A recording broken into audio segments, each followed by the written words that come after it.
big breaking news জুৰিয়াৰ দগাঁৱত 5জন কোভিড পজিটিভ প্ৰতিদিনে কোভিড আক্ৰান্তৰ সংখ্যা বাঢ়ি অহা জুৰিয়া অঞ্চলত আন দিনাৰ দৰে আজিও 5জন কৰোনাৰ আক্ৰান্ত চিনাক্ত হয়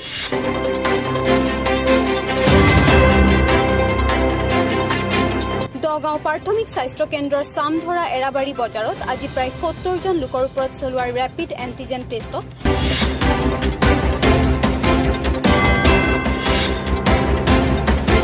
5জন লোকৰ দেহত কোভিড পজিটিভ চিনাক্ত হয় দগাঁও প্ৰাথমিক স্বাস্থ্য কেন্দ্ৰৰ চামধৰা গাঁৱৰ নাজিম আসফৰ ৰিয়াজউদ্দিন আহমেদ লালুংগাঁৱৰ সিৰাজুল ইছলাম শিঙিয়া পথাৰ গাঁৱৰ মুস্তাফিজুৰ ৰহমান আৰু কান্দুলিমাৰী গাঁৱৰ মুস্তা হুছেইন কোভিড আক্ৰান্ত দগাঁও প্ৰাথমিক স্বাস্থ্য কেন্দ্ৰই জনোৱা মতে ইয়াৰে এজনৰো কোভিড আক্ৰান্তৰ প্ৰাথমিক লক্ষণ অথবা কোনো ভ্ৰমণৰ দৃষ্টান্ত নাই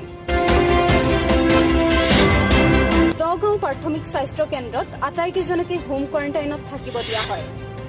আনহাতে জুৰিয়াত এগৰাকী গৰ্ভৱতী মহিলাৰ লগতে আন এগৰাকী আশাকৰ্মীৰ দেহত কোভিড-19 পজিটিভ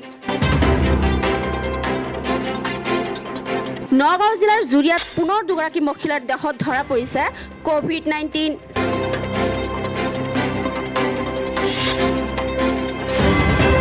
জুৰিয়া ক্ষুদ্ৰ প্ৰাথমিক স্বাস্থ্য কেন্দ্ৰৰ আশাকৰ্মী বগৰীগুৰি আইছা সিদ্দিকা আৰু দলনি জুৰিয়াৰ গৰ্ভৱতী মহিলা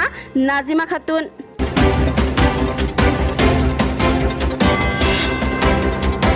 চিকিৎসকে জনোৱা মতে গৰ্ভৱতী মহিলা নাজিমা খাতুনক চিকিৎসাৰ বাবে গুৱাহাটীলৈ প্ৰেৰণ কৰিছে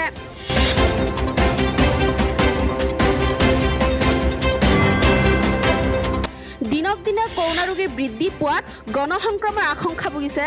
জুৰিয়াবাসীয়ে news desk report T news Assam